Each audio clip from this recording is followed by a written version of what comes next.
గొలగమూడి వెంకయ్య స్వామి ఆశ్రమంలో ఆగస్టు 24వ తేదీన 43వ ఆరాధన మహోత్సవం కోసమని నెల్లూరు ఆర్టీసీ బస్టాండ్ నుంచి గొలగమూడి వరకు ఉచిత ఆటో సర్వీస్ నైతే ఏర్పాటు చేశారు.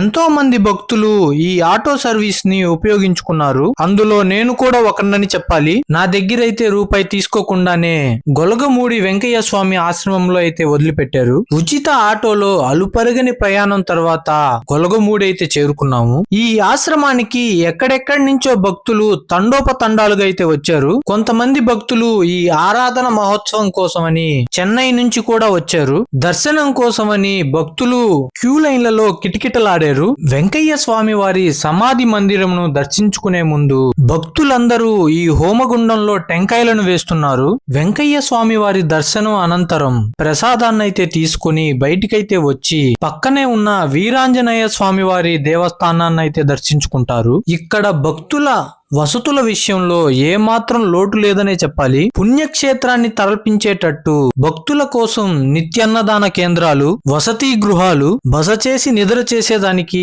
సత్రాలు, ఉచిత వైద్య శిబిరాలు, ఇక్కడికి వచ్చే భక్తులకు ఎటువంటి ఇబ్బంది లేకుండా ఇలాంటి సదుపాయాలను అయితే ఏర్పాటు చేశారు. ముఖ్యంగా ఈ 43వ ఆరాధన మహోత్సవాల కోసం కళ్లకు కనువిందు చేసేలా అదిరిపోయే లైటింగ్ అయితే ఏర్పాటు చేశారు. ఇంకొంతమంది ఎక్కడెక్కడి నుంచో వచ్చి వినూత్నమైన వేషాలతో వచ్చే పోయే భక్తులని ఆకట్టుకుంటున్నారు. అంతేకాకుండా భక్తులు తిరిగి ఇంటికి వెళ్తూ ఒట్టి చేతులతో పోకుండా ఒక లడ్డు 25 రూపాయల చొప్పున లడ్డూ ప్రసాదాన్ని అందజేస్తున్నారు. ఓం నారాయణ ఆది నారాయణాయ.